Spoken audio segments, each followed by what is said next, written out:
Pa-advise Tito, yung trade ko sa future, Tito, negative 3,000 plus %, pero estimated liquidation price, hold ko lang ba? Sabi ni Tito Engelbert. Okay, so negative 3,000%, pero zero yung liquidation price niya. So most likely, tama yung combination ng margin mo and leverage, Tito.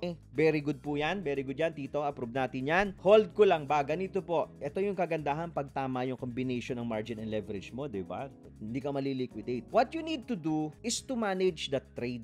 Paano mo siya i-manage? It's either two things. Let's say, yung coin na yan is, for example, Shiba Inu. Yung Shiba Inu coin mo, titignan mo ngayon kung may setup ba to go long or to go short pa. But normally, kung long yan, I will not suggest na to add another long position, not unless there's a very good setup. Kasi pag nagkamali ka dyan, baka mamaya magkaroon ka ng liquidation price kasi madodoble yung long mo. What I would suggest is look for other coins na may magandang setup na pwede mong i-short. Ibig sabihin po, tatrabahuhin mo para at least yung portfolio mo, let's say kung $100 yan at ngayon ay $90 na lang or $80 na lang, tatrabahuhin mo para mahatak mo pataas or ma-break even yung portfolio mo or at least lumiit yung loss mo. So, kailangan mong i-manage yung trade mo and yung portfolio mo.